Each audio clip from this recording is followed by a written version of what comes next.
Good morning, everybody. Hello, welcome back. Did you leave me? You coming back? Oh, there's Rose. Hi, Mom. Hi, can you say hi to our friends? Hey. Hi.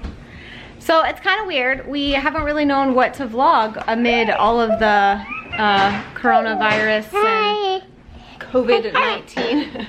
Hi. Hi. Come here. Yeah, come here, come here. Yeah, they all see you. And they all think that you're very cute. Okay, so. Millie, food always works. Works to distract me too.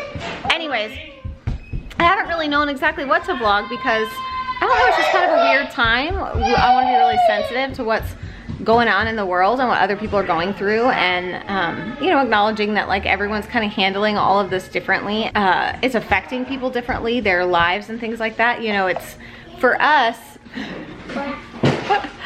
For us, it's not been, it hasn't needed to be this massive lifestyle change for us because we homeschool and we work from home. So this idea that, you know, you need to be quarantined in your house is like really nothing new for us. But I did say on Instagram today, and it's so true, I'm so much like Ryan in the office when he's like, lead me when I'm in the mood to be led. That's kind of how I am, is I'm like, quarantine me in my house when I'm in the mood to be quarantined.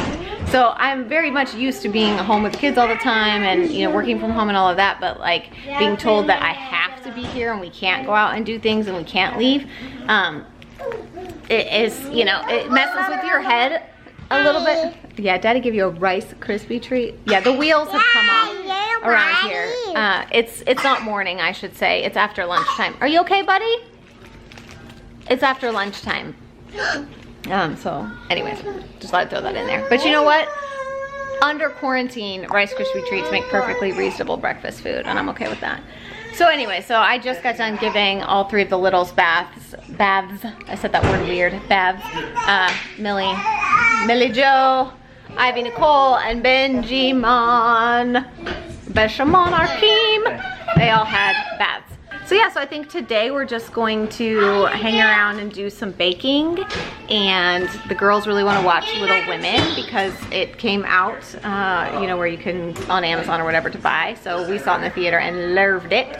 So the rest of the crew is going to watch it. We're going to have some snacky snacks, and we're just, you know, taking the opportunity because we are in a position to, at this time, you know, to take the opportunity to just be together, try to spend time together. I don't know, we're like 4 or 5 days at this point into this like quarantine, so by the end of all this we might be singing a different tune, but right now we're just trying to embrace the extra forced time together as a family. Was it immersion therapy? Yeah, immersion therapy. Yeah, some families are gonna get stronger through this, and some are gonna be finding themselves at an attorney's office. This is great. Anyways, so. Hey buddy, it's okay. Can we show them your teeth? Can we show them your teeth? I told you guys in this update that those teeth were gonna come. Oh.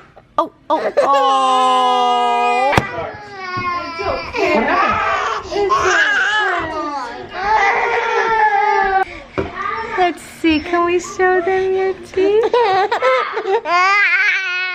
Can you see him? I told you guys. Okay. I told you guys that at that 6-month update that I expected it to be within a week that those teeth would come through, and what was it, 2 days later? They came through overnight. He didn't sleep well. He woke up a number of times at night, which is not like him. And so at the table, please. Thank you. Wait, you got and those teeth were there the next morning. So they busted through overnight, both of them pretty much at the same time, bottom two. Jeez. Hey, after lunch, we'll go get some snake bugs. Okay, let's do our mac and cheese first. Can we eat first? But we gotta eat lunch first before snake bugs. No, I don't want it. Is it that bad? I don't want it, Alright. What is a snake bug? What is it? It's a worm. It's a worm, huh? Yeah. The other day, the girls were... Okay, we'll get them in just a second.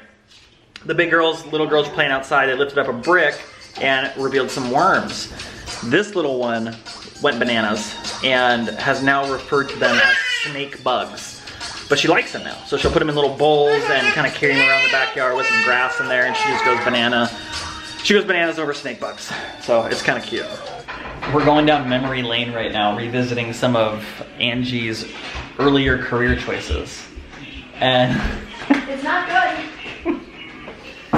I don't know if you guys knew this, but my wife was an all-state lacrosse player in high school. I mean, weren't you like on the all-state team and the all-star team? And she kicked some serious butt. I remember at the time I was, oh man, I hate admitting this. I think I was dating another girl on the team, but secretly. You weren't dating another player at that point. That was when you were dating. It was? Yes.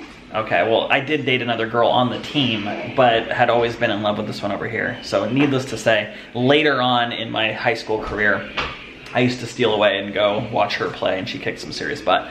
Anyways, I'm telling you this because when we were married early on, it was our first year of marriage. We were living out in Oregon, and we needed some more money, and we were just talking about how she had applied to be a head coach of their women's team at a high school nearby where I went to college, and came this close to taking it. She was offered the job, but she decided not to move in that direction. Tell your perfume story. I'm sorry, I was laughing too hard. He was laughing at my perfume. I've had some, we were just discussing all the weird jobs I've had and like how I ended up in those places, because through that story of saying like I had the offer for a lacrosse coach at this and I didn't end up taking it, and I couldn't remember why. Like I went to the house, met the parents and the players and everything, and I like sort of backed out of the job. And I don't remember why. But then I was saying like, you know, I know it wasn't because... Uncharacteristic. It was uncharacteristic of me because I was sort of willing to do anything. And I've had that sounds bad,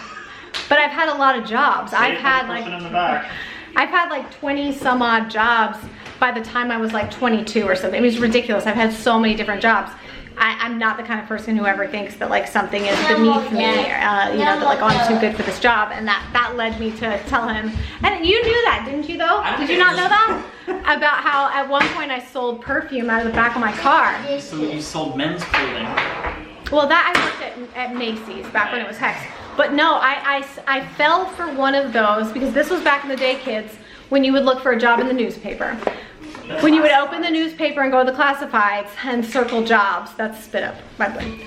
And there was an advertisement for like, I don't even remember what they called it, but it was like an MLM before there were MLMs. It was a pyramid, like a legit pyramid scheme before there were sanctioned pyramid schemes. And so you went to like this office building and it was this young couple, good looking guy, beautiful girl, and they're telling you about selling this perfume and you're gonna make all this money. And they do all this math on the board and show you like, you sell this and then the person that you bring in sells this. And I had quit my job at that point working at a weight loss center. I worked for a place called LA Weight Loss. Gosh, that's right. I remember that one. And I worked there for, I don't remember how long I worked there. Ooh, hello. But I ended up quitting because I was like, it was the most ridiculous job. I had zero qualifications to be there. And they had other girls like me. We would wear scrubs and bring people back and we'd go through their food journals and tell them like, well, if you didn't lose weight this week, it might be because you need to eat more vegetables in this group or whatever. It was such a joke. We had no idea what we were talking about. And I remember one lady who came in and she clearly had what I know now is body dysmorphia. And she didn't know that she had that. And okay, I should not diagnose her with that, but she came in, she worked out for like 3 hours every day. She was completely ripped. There was no fat on her body. And she'd like lift up her shirt and show me like her abs and then hold like this teeny little bit of skin and say like, but I can't get rid of this. And every week she would do this. And I realized very quickly, like, this woman is mentally unstable. This is not healthy. And they kept telling me, no, your job is to tweak her diet. Look at her diet and tweak her diet. And I'm like, this bee cannot lose another pound. There's nothing for her to lose. And I didn't get fired, but I left and was like, it was mutual for me to leave, let's put it that way, because I was overheard in my office, my cubicle, telling her basically like, you don't need to be here. I don't know why you're here. Like, stop giving them all your money. You don't need to be here. You're in great shape. You're in great health. You eat healthy, you work out. Like, you don't need to be here. And another client overheard me telling her that and took that as like I was fat shaming her, like she needed to be here. This was before all this was even a thing or like a word that you would use. But so then my boss calls me in and is like, tells me that I made other clients uncomfortable. And I'm like, yeah, but you're enabling someone's eating disorder. Like, I wasn't trying to hurt that woman's feelings. I didn't even know she could hear me. But I guarantee you that that woman, if she'd seen who I was talking to, would have said the same thing. That's like, why I love you. You always stood up for what was right. I just thought it was bullcrap. So anyways, all that to say, I left that job very quickly, like very abruptly, and then I saw this advertisement for selling this perfume where I was told I could make all this money really easily.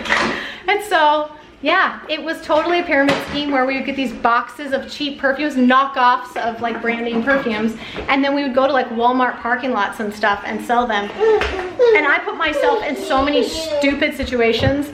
At one point, the girl who was leading our group drove us to Fayetteville, which is 2.5 hours away, and took us on to the military base. Yes, took us on to the military base, and then... Were we dating at this time? No. And then, like, fed us to the wolves, basically. Pulled up outside of a barracks of a bunch of guys sitting outside on the back of their trucks, and opened the door and was like, Angie, get out and go sell them some cologne.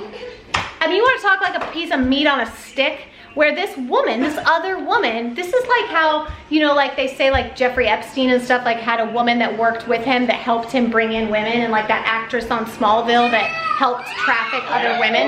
This was like that kind of situation where this woman was like feeding us to people for this, to these other men for the sake of money. Anyways, and like sent us outside and was like, or meet like one at a time. Which was even more like, why would you do that? And sent us out of the car and was like, go sell them some cologne. Those guys, not only did they, I was more humiliated than anything else. Like, they laughed at me so hard. They made so much fun of me. Aww. And then like, I mean, so it was like a combination of like being, what's the word I'm looking for? Not assaulted, because it wasn't like assault. No, it was like, you know, they're like hitting on you, but also making fun of you. It's a really weird, you ladies might know what I'm talking about, where they like demean you, but also are like, hey, you stupid girl, like, sure, come over here, you know what I mean? Like, it's just, the whole thing was just very demeaning. And after that, I like had this wake up call, and I was like, what in the heck am I doing here? This is insanity. And then I basically just hid in the car, because I couldn't go home, I didn't have a car, we all rode with her. So I basically refused to get out of the car, refused to do anything else until we went home the next day, and I never went back. And I was like, this is ridiculous. Wow. It's crazy. But I have so many stories. That in the book? It's not in my book. I have so many stories of all the different jobs I've had and weird things, situations I've gotten myself into. In my inability to work for someone else behind a desk, I have inadvertently gotten myself into a lot of trouble because I just didn't want to sit behind a desk and like type and do you know what I mean? Like, answer phones and stuff. It was so brutally boring to me. Yeah, it was. That I ended up putting myself in situations of dangerous situations, and I'm not a dumb girl. And I wasn't raised, like my parents raised me well to think for myself and stuff, so anybody can fall into that trap. I don't know if anybody's gonna be settling cologne out of. Thanks for coming to my TED Talk. I have one more that I have to tell you guys about, because as we were talking through job stuff, I was like, I have to tell them about this. Even he's excited. He's excited. Okay, this one's funny but not funny. I left that job and I started working at David's Bridal as a wedding dress consultant or whatever they call them. I don't even know, like helping people find their wedding dresses. And I had gone out with my friend and we'd seen him, and long story short, I started sort of seeing this guy, this police officer.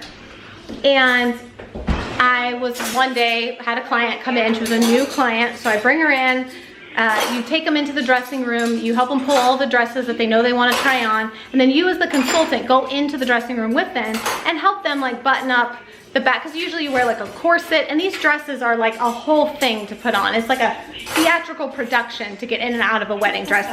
If you've ever tried on wedding dresses, then you know that. Like big Cinderella dresses. So it took more than one person to help you get in them. So I remember there's this girl, she's in there, she's just cute as she could be. She had like all these tattoos and like bright red hair, she was just precious. And I'm helping her get into her dress, and we're talking, I'm asking her about her wedding date, I'm asking her about her fiance, and she says, her fiance, blah, blah, blah, and then she says his name, and she said, da-da-da, and I was like, oh, like, I know somebody named up to that. And she says, yeah, he's a police officer here, blah, blah, blah. And I was just like, I'm literally zipping her up, like going, ooh! Like realizing that like, oh, I'm dating your fiance. Like, and do you, I mean, the level of awkward, because it's sort of like, what do you do now? Because I don't want this woman to beat the tar out of me because I didn't know. I had no way of knowing that. Or what? Or do you tell her and ruin the wedding? Well, right, exactly. I'm like, moral dilemma here. What did you do? I mean, yeah, so I did nothing. Again, I don't know. I was 19. I think I was 19, maybe 20, but 19, more likely. And I didn't know what to do. I was like, oh my gosh. Yeah. I mean, I never called him back again. I never like talked to him again. But I mean, yeah, there's nothing more awkward than like helping a woman try on wedding dresses and then finding out. I feel like that's like a good script for a movie. You know, like that could make a good movie. You know, you're helping her, you're the wedding consultant, and secretly you're dating her fiance.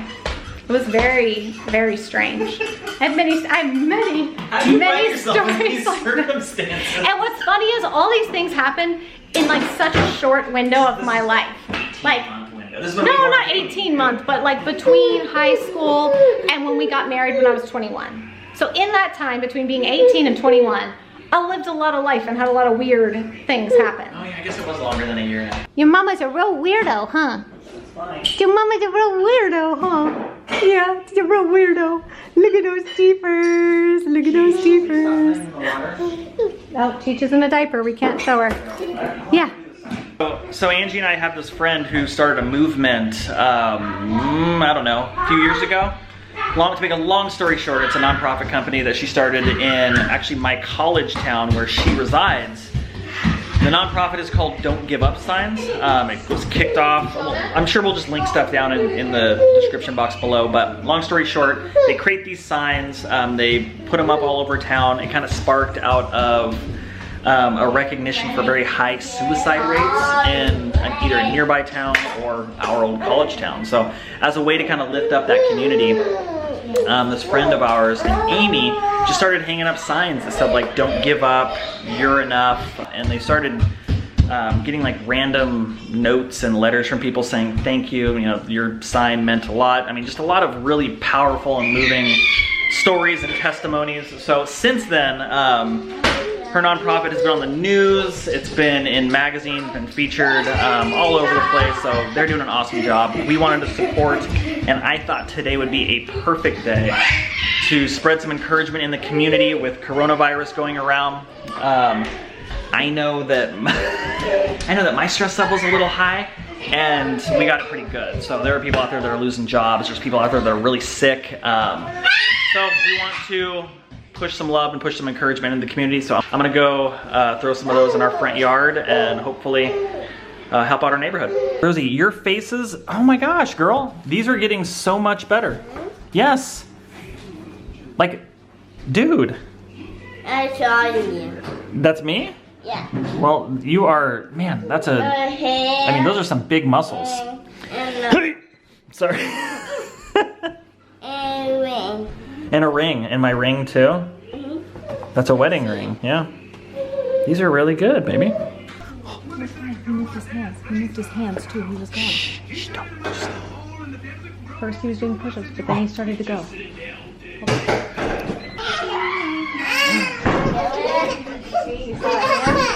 It's the Nintendo controller.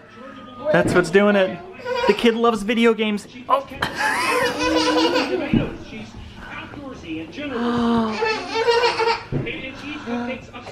Come on, duty. Oh, his first. Oh, there it is. He's yeah, you did it. A BB-8er.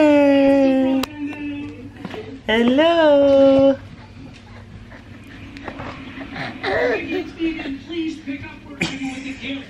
Oh yes, the brownies are ready.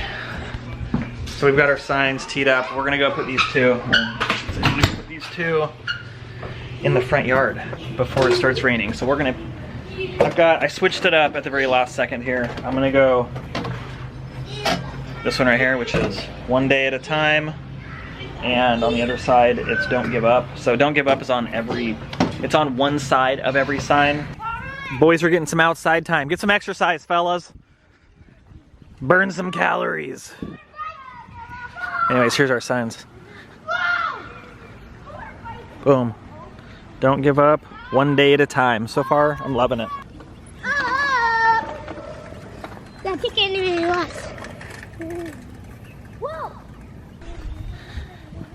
Be careful, gentlemen. Be careful. Enjoy the fresh air. Excuse me. What's your name? My name's Dad. What's your name? Nice to meet you. We'll see you later. See you later. There's never been a truer statement. All right, so I'm gonna brave the wilderness here and go grab some milk at the grocery store. Oh, that light is bright. What was that? You better wash your hands when you get back. I will do that.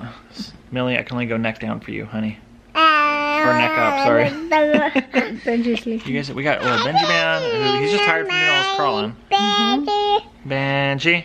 We got Miss Rue back here. She's all blanketed up. Ivy, early bedtime tonight. It's only, like we just got done eating dinner not too long ago and she's already down for the night, so.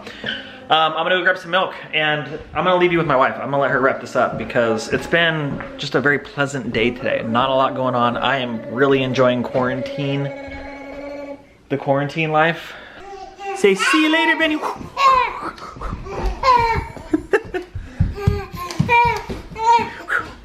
on, Benny. Where you at, B? You're jumping. Yeah, buddy. The road ahead, it twists and turns, and the sun beats down and it burns. But I keep on pushing through. And every step quicker than the last, my feet tread